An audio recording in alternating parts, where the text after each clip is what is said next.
नमस्कार मित्रांनो, लग्नानंतर होईलच प्रेम या मालिकेच्या 25 डिसेंबरच्या भागात आपण पाहणार आहोत.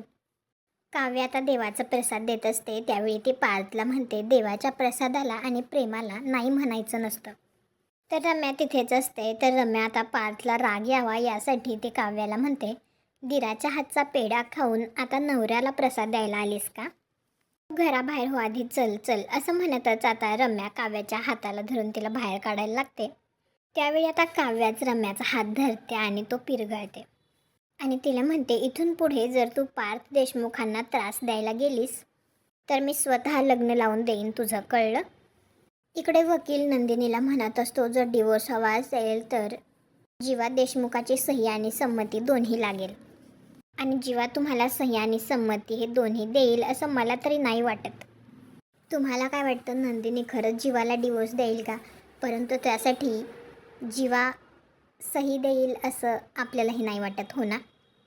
पुढे काय होईल हे पाहण्यासाठी आपल्या मराठी मालिका चॅनलला सबस्क्राईब करा, व्हिडिओला लाईक करा. भेटू पुढील भागात.